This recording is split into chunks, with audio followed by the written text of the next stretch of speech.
Olá, estamos iniciando o programa Conversa com o Autor, uma produção da TV SEAC, a TV do Centro Espírita Amor e Caridade da cidade de Bauru. No encontro de hoje, conversaremos com o escritor Sidney Fernandes, autor de 14 obras publicadas pela editora SEAC. Antes de iniciarmos o nosso encontro, vamos pedir aos bons amigos espirituais que nos inspirem, que nos amparem, e que você que está nos acompanhando nesse momento possa receber as boas vibrações desse nosso encontro. O convidado de hoje possui 14 obras publicadas pela editora SEAC. No ano de 2012, com a obra Reencontro, a primeira obra publicada através da editora SEAC, e recentemente, no mês de maio, o autor lançou o livro Gabriele, um ponto de luz, sua 14ª obra. Vamos conversar com o escritor a respeito da sua trajetória como escritor, como palestrante, como dirigente espírita e um detalhe e um destaque especial no dia de hoje é que o escritor Sidney Fernandes, no ano de 2019, através da sua obra Herdeiros de Nós Mesmos, tocou num assunto até então desconhecido do grande público, que, no início do século XX, a Alemanha havia cometido um genocídio contra um dos povos africanos, mais especificamente a Namíbia. Esse assunto foi tratado pelo escritor no livro e, recentemente, nos últimos dias, a mídia internacional vem dando enfoque ao assunto, pois o governo da Alemanha reconhece o genocídio praticado no início do século XX e esse assunto veio à tona novamente. Então conversaremos com o escritor também a respeito desse assunto, que, à época 2019, o grande público não tinha conhecimento, ou pelo menos não tinha contato com um fato tão triste na história da humanidade. Vamos trazer para o nosso encontro o escritor Sidney Fernandes. Sidney, seja bem-vindo ao Conversa com o Autor. Olá, Renato. É com muito prazer que estamos de volta diante das câmeras da TV SEAC e, nesta oportunidade, poder conversar com você, o nosso editor, que tanto tem prestigiado os nossos trabalhos. Minha saudação aos companheiros da TV SEAC que estão na retaguarda, dando-nos o apoio necessário para que esse trabalho seja realizado. O meu abraço ao Jonatas e ao Theo Oliveira e a nossa nova cria, o Matheus, que está aprendendo com vocês aí, né, Jonatas? Muito obrigado a vocês todos pelo carinho, pela oportunidade e a você, Renato, os meus cumprimentos pelo excelente trabalho que vem realizando ao longo de tantos anos, veiculando a mensagem espírita da maneira mais eficiente que eu conheço, que é através do livro espírita. Sidney, é um prazer recebê-lo no Conversa com o Autor. Você é muito conhecido através das suas palestras, antes da pandemia, nas viagens que você realizava, divulgando a doutrina espírita e divulgando os seus livros. E muita gente não conhece o seu lado escritor, o lado do escritor que cede todos os seus direitos autorais para o Centro Espírita Amor e Caridade, vem publicando diversas obras da doutrina espírita. Então eu gostaria de falar um pouquinho sobre o Sidney escritor. Sidney, de onde surgiu a sua vontade, a ideia de começar a publicar obras da doutrina espírita? Você já possuía um longo caminho, uma trajetória como dirigente, como palestrante espírita, mas nós sabemos que o livro espírita ele tem uma outra dinâmica. O livro exige uma série de outros, eu diria, de outras qualidades, habilidades da pessoa para que possa traçar esse caminho, trilhar esse caminho.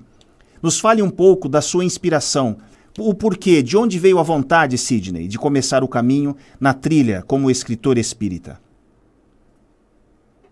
Você sabe melhor do que eu como isso tudo surgiu, Renato. Mas em 2009, quando eu morava na Itália, eu comecei a escrever. Meu primeiro artigo foi escrito em português e em italiano, e eu, naquela oportunidade, descrevi a presença de Divaldo Pereira Franco, o Paulo de Tarso de nossos tempos. Aliás, esse foi o título do meu primeiro artigo, que foi publicado pela editora O Clarim. E dali para frente, eu comecei a escrever para o Jornal da Cidade de Bauru. Então, eu devo a minha carreira de escritor, Renato, a duas pessoas. Ao João Jabur, do Jornal da Cidade, que publicou os meus primeiros artigos, e eu raciocinei: se um noticioso de respeito como esse está publicando os meus artigos, principalmente um redator como o João Jabur, exigente com os escritos que caem em suas mãos, quem sabe eu não possa escrever alguns artigos a serem publicados pelos noticiosos espíritas. Esse foi o começo. E aí, quando eu cheguei de volta ao Brasil, eu apresentei a você, Renato, o rascunho, os originais do primeiro livro meu, Reencontro.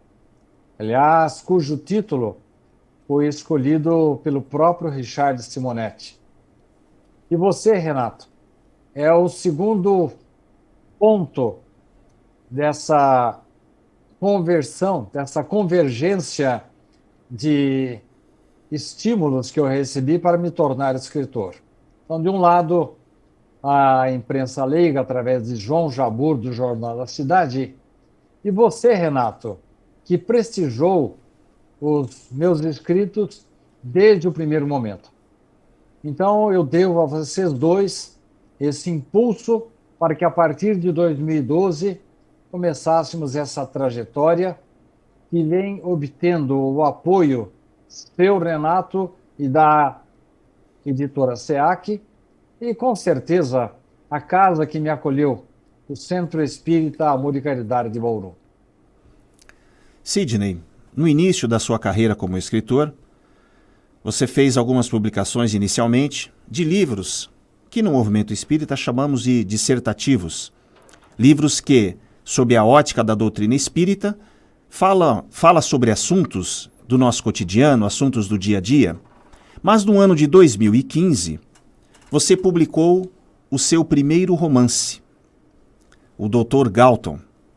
Eu gostaria que você falasse, Sidney, a respeito do processo de produção do chamado livro dissertativo, do chamado livro que, sob a ótica espírita, você trata de diversos assuntos do nosso cotidiano, e sobre essa mudança. A partir de 2015, você lançou o seu primeiro romance, o Dr. Galton, o Restaurador de Passados. Eu gostaria que você falasse sobre a mecânica da escrita em relação ao livro dissertativo e como funciona a ideia, o projeto do romance. Existem alguns autores, escritores que você se inspira? Existem alguns escritores que servem de referência para que você possa se inspirar e entender como funciona o trabalho da criação do romance? Eu sei que você faz um trabalho importante, Sidney, que eu acho fundamental para o escritor, que, aliás, nós já até conversamos, que eu considero até um estilo seu, que é o estilo investigativo. Você é um escritor que sempre permeia o seu trabalho em cima da investigação, em cima da pesquisa, para que o livro se torne uma fonte de referência, para que o livro seja um material crível para que as pessoas possam pesquisar, até mesmo a respeito de assuntos que são conectados muitas vezes à doutrina espírita. Então eu gostaria que você falasse sobre o processo de criação, como é escrever o livro chamado dissertativo e como foi essa mudança para o romance. E se existem autores nesse gênero no romance na qual você se inspirou. O livro dissertativo, para quem escreve artigos de forma regular como eu,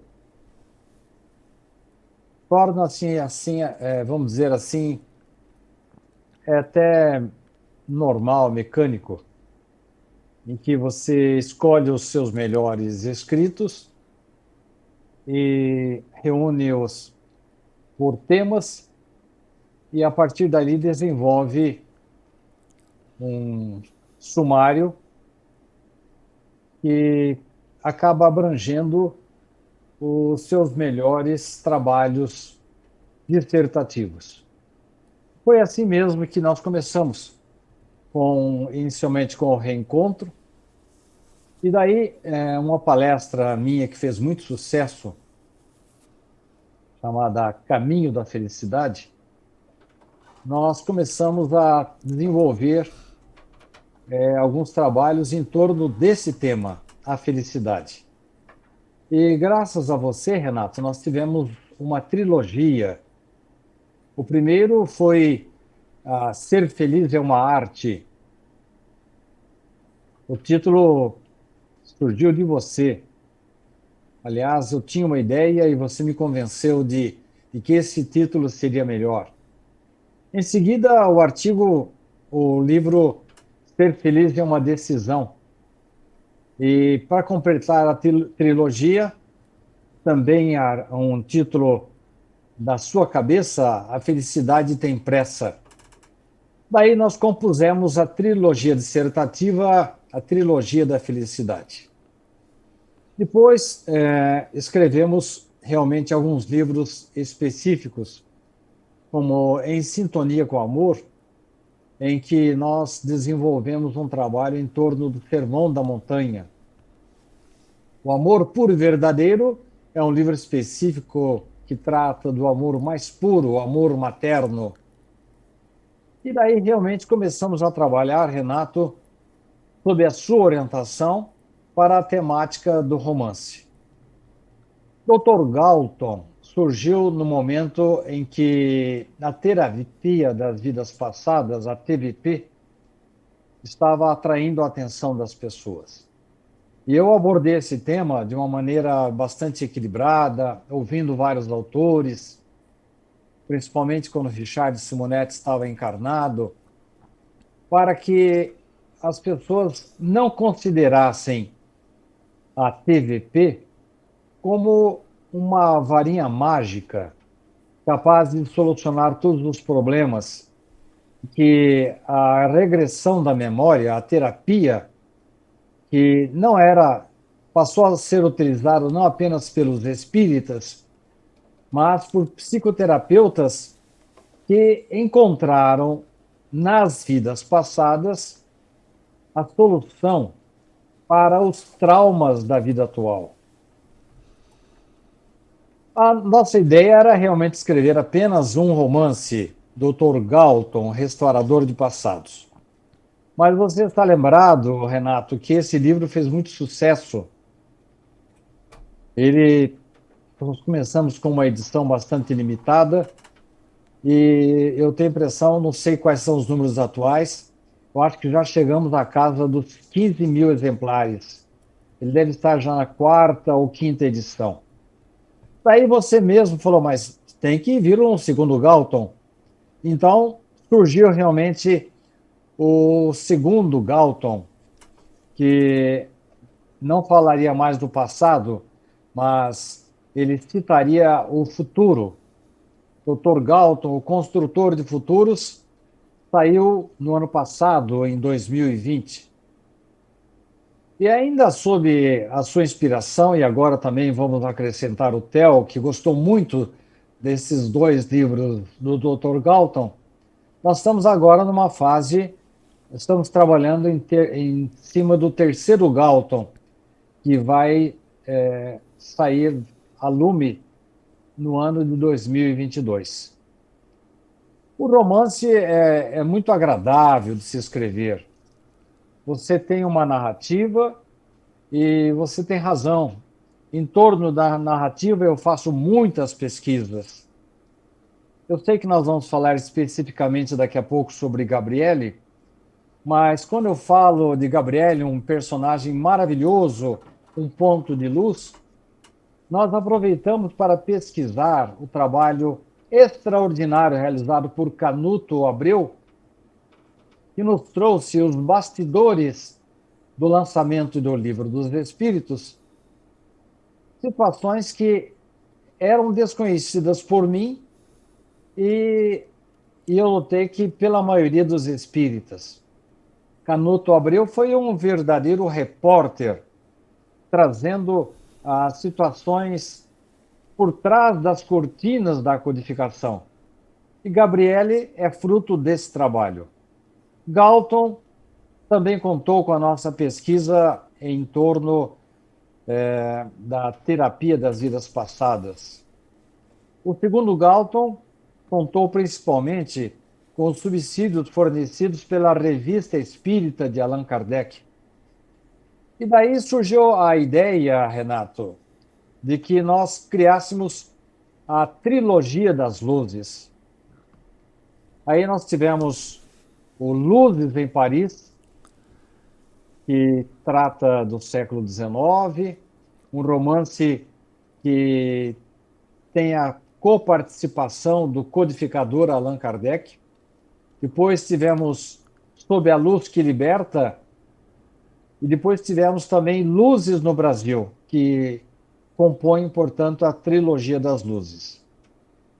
Escapando um pouquinho dessas nuances, desses caminhos de que me utilizei nas minhas obras, tive uma obra que me deu muita satisfação, juntamente com um amigo e irmão lá de Lins, Ailton Paiva, foi quando escrevemos De Volta a Nosso Lar.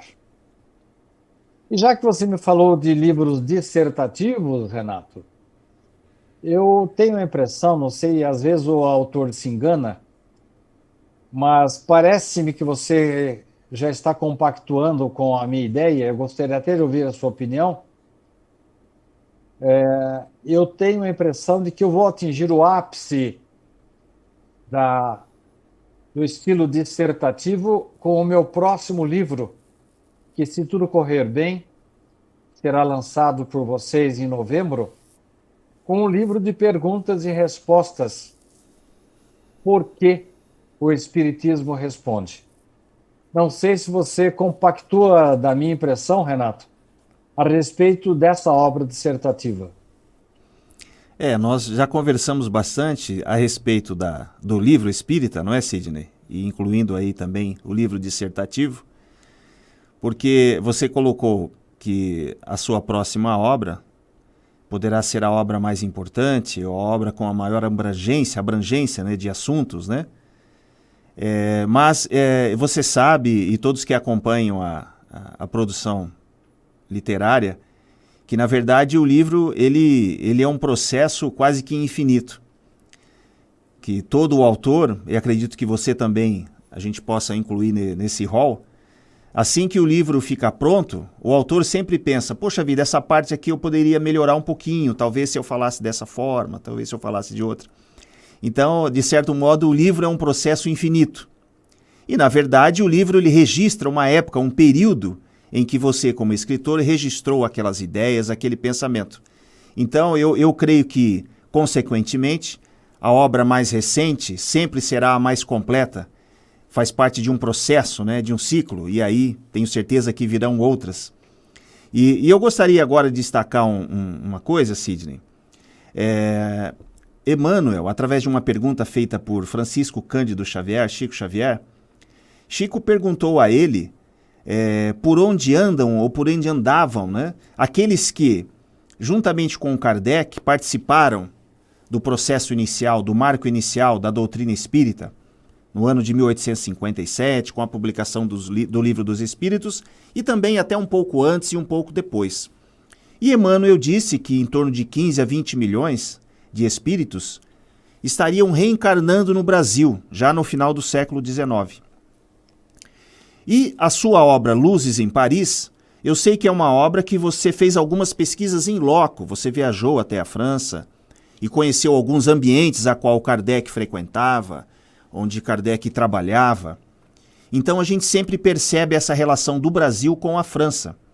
Até me recordo, no lançamento de Gabriele, o seu último livro, o José Mauro Progiante, que é um dos revisores, o Carlos também, eles sempre, aliás, fizeram perguntas a respeito. Poxa, Sidney, você tem essa conexão com a França, você escreveu Luzes em Paris, e a Gabriele também está permeada pelo caminho que Kardec trilhou, e aí eu lembrei dessa questão que Emmanuel, né, conversando com o Chico, falou, olha Chico, na verdade esse grupo, né, está aí com você no Brasil, no final do século XIX, já começaram a reencarnar no Brasil, então existe esse elo, esse vínculo.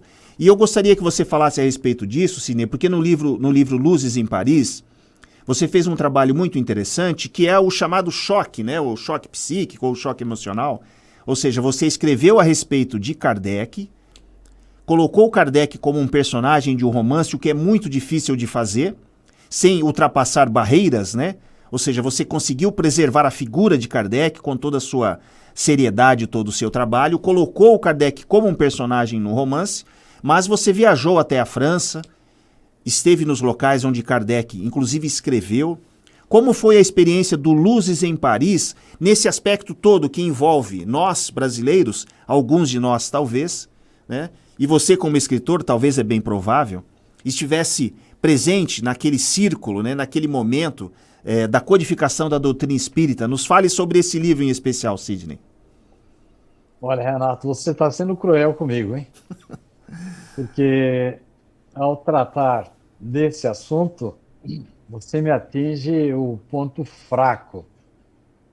E eu me emociono ao falar desse assunto. Eu não vou dizer assim que eu fiz parte da codificação, mas talvez eu tenha vivido naquela época, embora eu não tenha nem um pouco de facilidade ou fluência na língua francesa, mas a primeira língua que me trouxe assim muita satisfação no aprendizado foi o francês.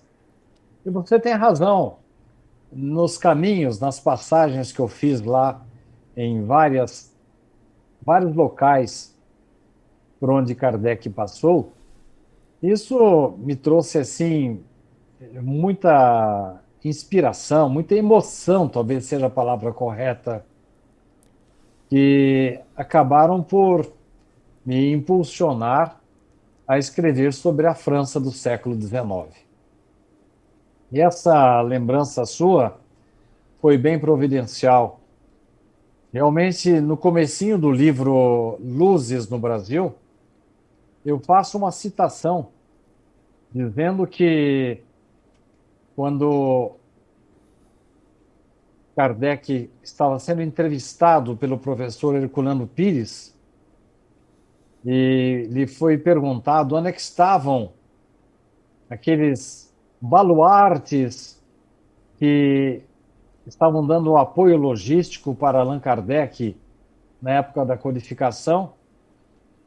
E eu começo o livro Luzes no Brasil falando exatamente o que o Chico disse, que uma grande parcela dos espíritas franceses tiveram a sua reencarnação aqui no Brasil.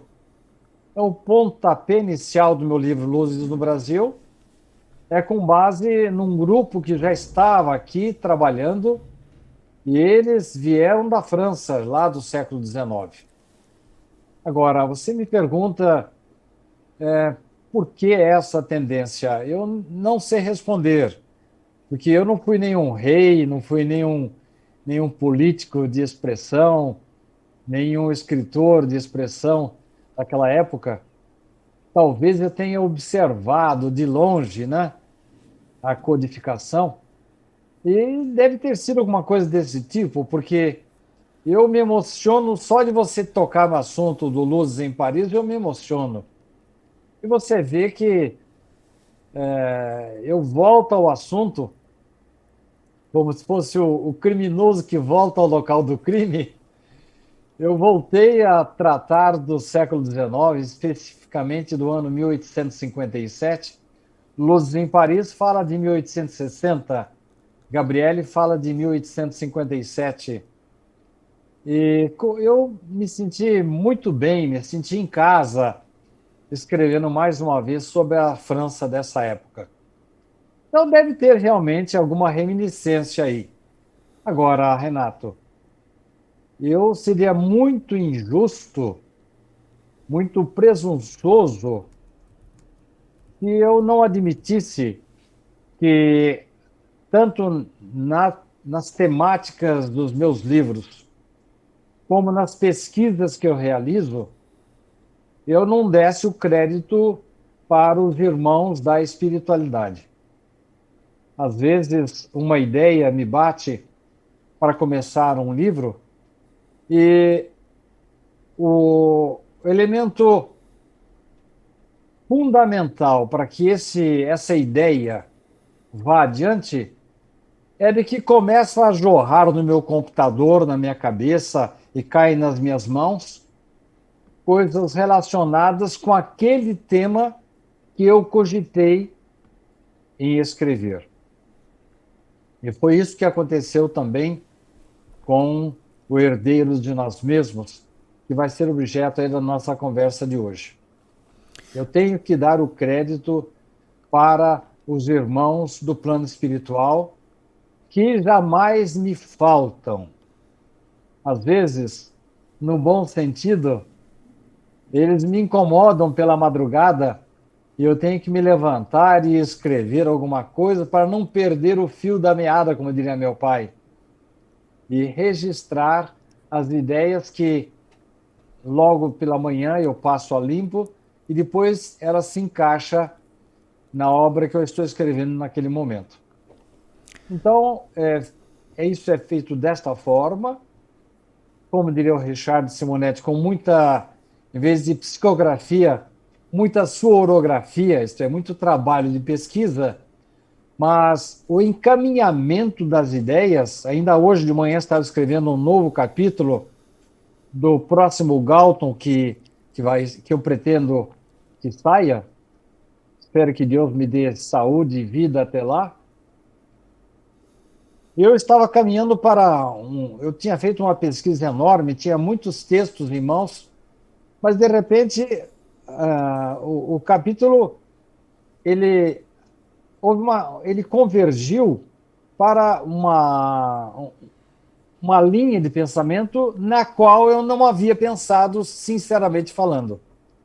Eu detecto nessas mudanças de rumo, Renato, uma clara manifestação, influência e condução dos espíritos nas minhas obras. Muito bem. Sempre há um processo intuitivo, não é, Sidney? Mesmo não havendo a chamada psicografia, né? Nós sabemos que a influência espiritual acontece e a gente brincava e você comentou, olha, provavelmente eu não fiz parte da codificação, não estive lá na equipe, né? Talvez acompanhando à distância. E aí eu me recordei, Sidney, de um livro publicado pela editora SEAC, chamado Espíritos, a Cura pelo Entendimento, da médium Marise Seban. Exatamente. E a Marise, o livro é coordenado pelo espírito Dr. Agostinho. E é uma passagem interessante, eu fiz a conexão agora com você, em que sentido? Marise esteve em Barcelona com um grupo de turistas e o guia disse a ela e a todos, olha, nesse ponto aqui foram queimados livros espíritas, o chamado Auto de Fé de Barcelona, 1861, se não me engano. Isso. E nesse momento, Marise, com a sensibilidade mediúnica que possui, Dr. Agostinho se aproximou como espírito e comentou psiquicamente com a Marise, olha, não foi aqui. Na verdade, eu vou levar você até lá. E aí Marise foi caminhando, chegaram em algumas quadras, ele falou, foi nesse local e eu tenho a total certeza, porque eu morava aí em frente. Quando eu era menino, no dia do Auto de Fé, eu estava próximo ao portão da minha residência, eu era jovem ainda, e olhei aquele processo todo. Então eu fiquei imaginando agora, né, o grupo de hoje brasileiros, como você, na França, no século XIX, acompanhando toda aquela movimentação da doutrina espírita.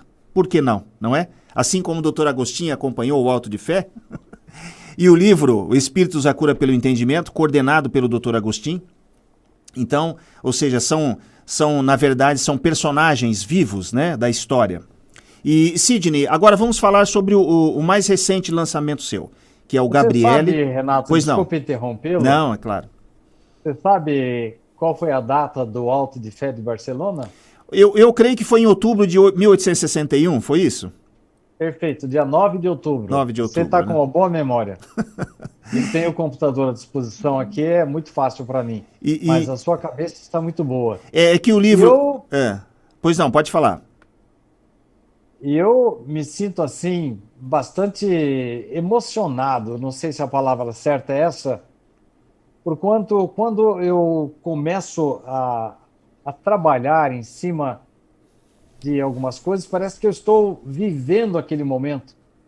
Quando encosta aquele caminhão puxado a cavalos, que chega na livraria editora Denti, que ficava no Palais Royal, eu fico pensando, né? Nossa, mas isso aqui é muito familiar para mim. Então, eu não me atrevo a dizer que eu acho que eu não seria.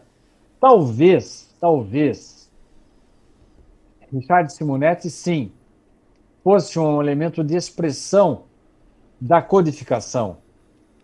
E talvez tenhamos tido algum encontro, algum relacionamento, mas estamos assim a séculos de distância em termos culturais, e pode ser que à distância a gente tenha se motivado para a mensagem espírita.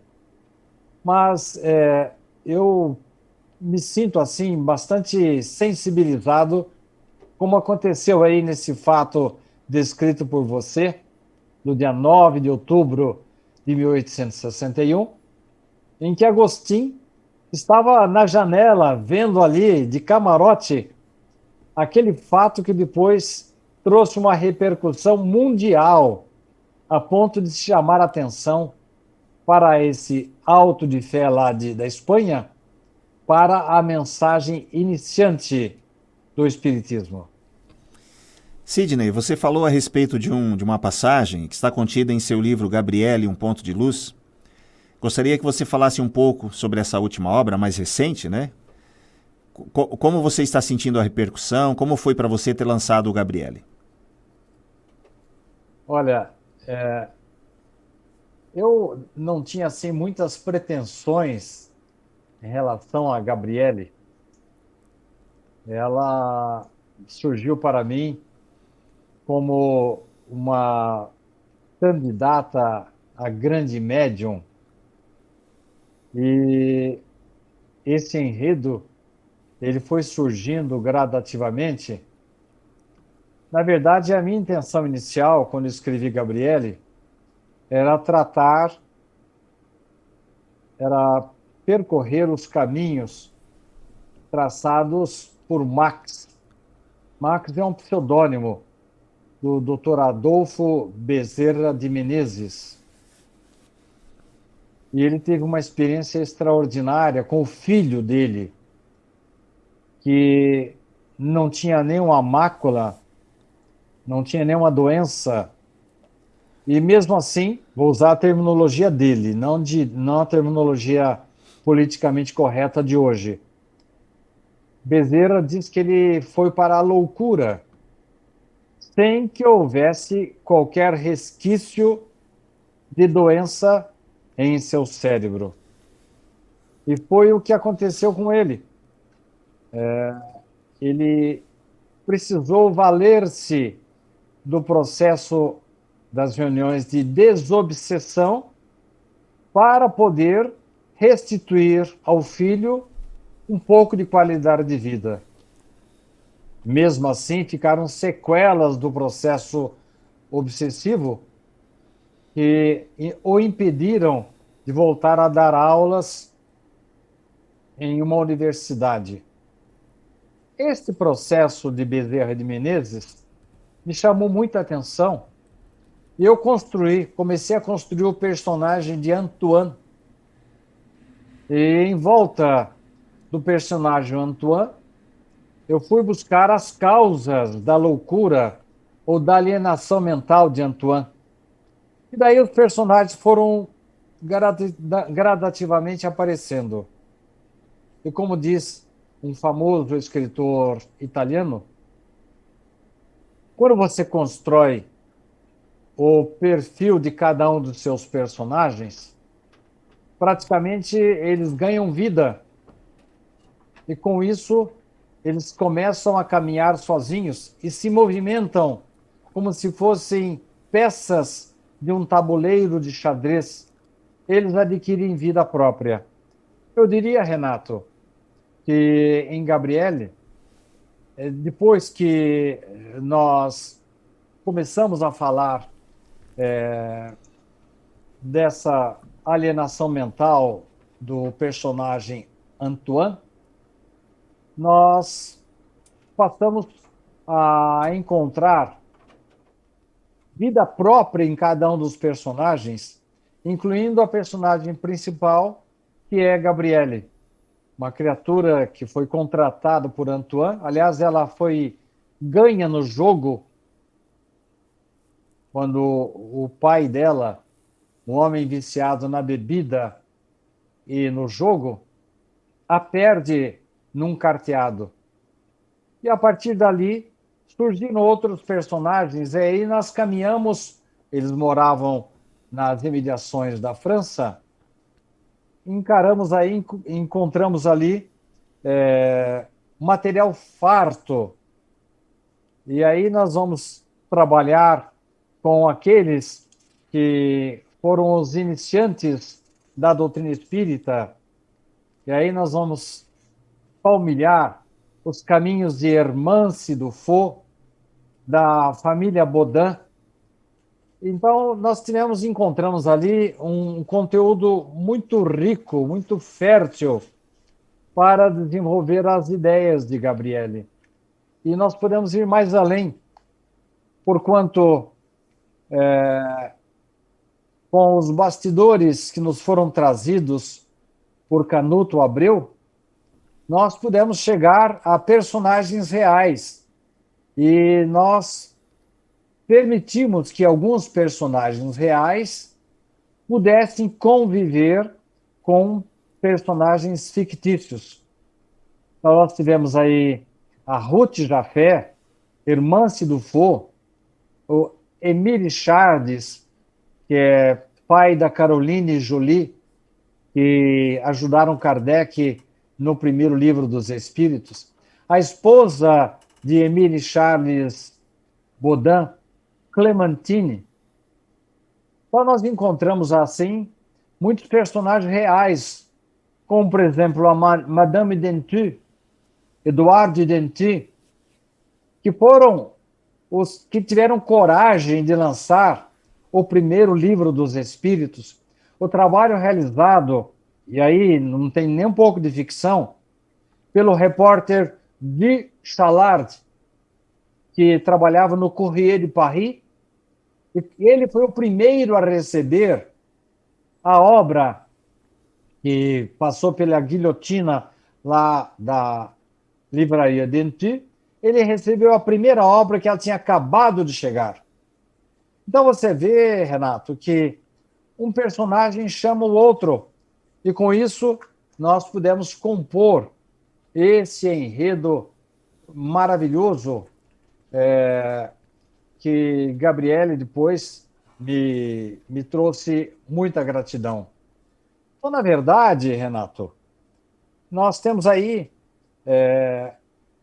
aquilo que foi profetizado por Umberto Eco, o grande autor de O Nome da Rosa, quando ele dizia que quando você constrói os personagens, eles tomam vida e você praticamente perde o controle sobre eles. Eu entendo humildemente, não estou querendo me comparar com esse grande autor, Umberto Eco, mas o que aconteceu com ele, de uma certa forma, aconteceu comigo também. Sidney, agora vamos para o terceiro tempo da nossa conversa, e eu quero falar sobre um assunto que está presente em seu livro Herdeiros de Nós Mesmos, livro lançado em 2019, um romance que você preparou, publicado pela editora SEAC. No livro você fala a respeito de um genocídio cometido pelo povo alemão contra grupos localizados na Namíbia, um país africano. E esse genocídio do início do século XX, ele veio à tona há algumas semanas atrás. Jornais de todo o mundo, toda a mídia, não só do Brasil, mas as mídias sociais, mídia internacional, impressa, digital, noticiou que o governo alemão reconhece o genocídio, e inclusive haverá uma indenização em torno de 1 bilhão de euros para o povo da Namíbia, valor que será, parece, dividido em 30 anos. E você escreveu sobre esse assunto no livro Herdeiros de Nós Mesmos, em 2019, ou seja, anos depois, esse assunto volta à tona para o conhecimento do grande público, porque até então muito pouca gente falava a respeito do assunto. Então eu gostaria de saber como foi para você essa notícia do governo alemão reconhecendo o genocídio e de onde surgiu a inspiração à época para você tratar desse assunto no livro Herdeiros de Nós Mesmos. Olha, Renato, você me faz cada pergunta difícil de responder, viu?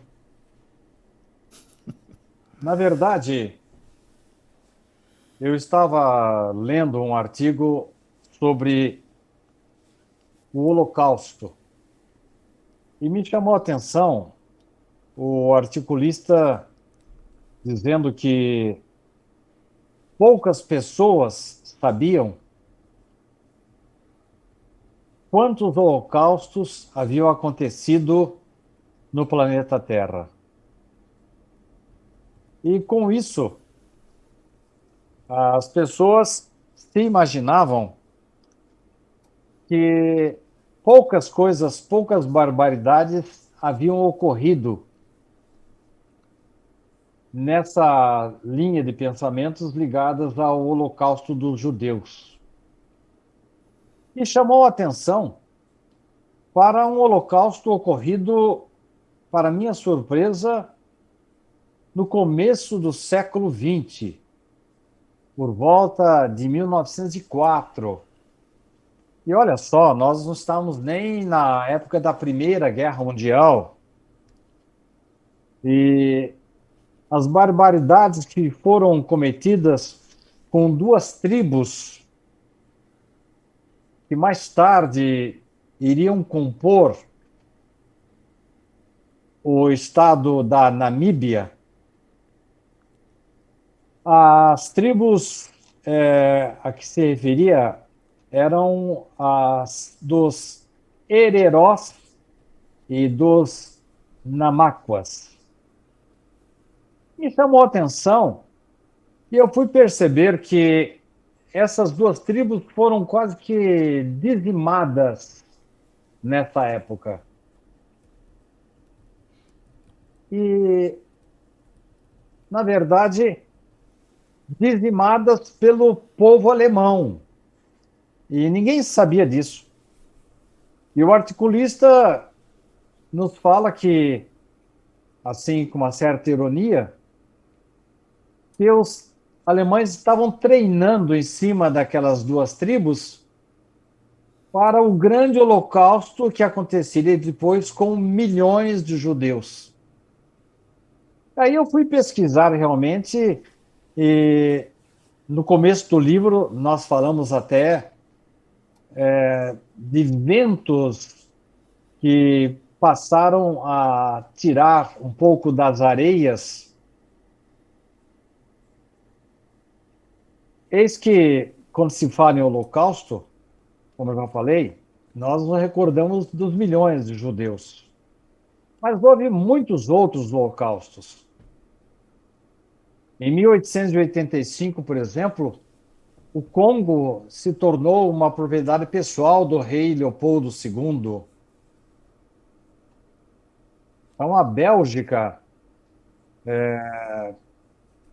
trouxe um transtorno muito grande. Eu não quero nem falar nesse assunto, porque houve muitas mortes, muitas amputações de membros. Depois eu descobri que em 1936 houve horrores que aconteceram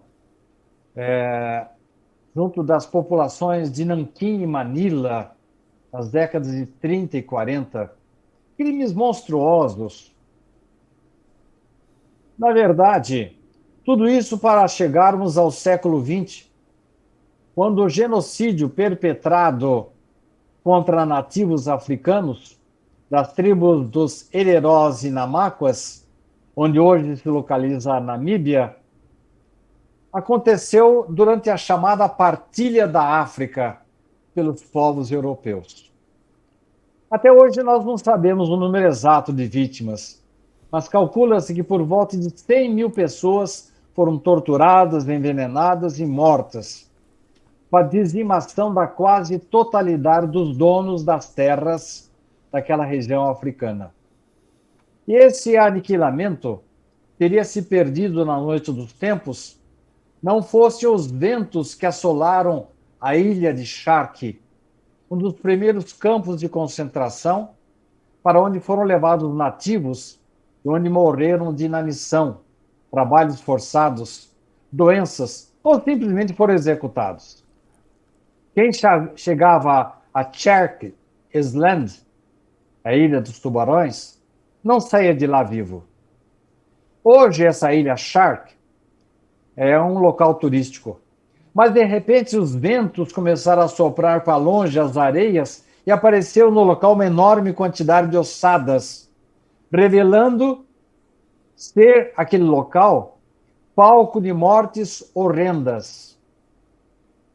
Daí foi um passo para que se descobrisse que essa tragédia vivida por Hererós e Namaquas havia acontecido ali. O livro Herdeiro de Nós Mesmos, Renato, traz a história de um dos bravos lutadores dos direitos do povo da Namíbia, com os olhares da humanidade e os olhares do mundo dos espíritos. Muito bem, Sidney. Eu acho que é importante ressaltar esse aspecto em seu livro, porque ele reforça a ideia do trabalho de pesquisa que você sempre realiza, desde o primeiro livro, Reencontro, até o mais recente, Gabriele. Então o leitor vai encontrar em seus livros a história da humanidade sob a ótica espírita, os assuntos do cotidiano sob a ótica espírita, o processo de produção de Kardec na França do século XIX, os dias de hoje, onde a gente encontra o Dr. Galton tratando das terapias de vidas passadas. Então eu acho que no trabalho que você vem realizando, Sidney, ao longo desses anos, nós temos 14 obras que desfilam, que passeiam sobre diversos assuntos do nosso cotidiano e da nossa história, e daí a importância do seu trabalho de pesquisa, do seu livro também. É claro que existem aspectos ficcionais, porque o romance realmente você colocou o Kardec como um personagem, ou seja, é evidente aí a ficção, mas sempre com o zelo e o respeito pela história, né? Sidney. Na verdade, detalhe sobre esse assunto, em nenhum momento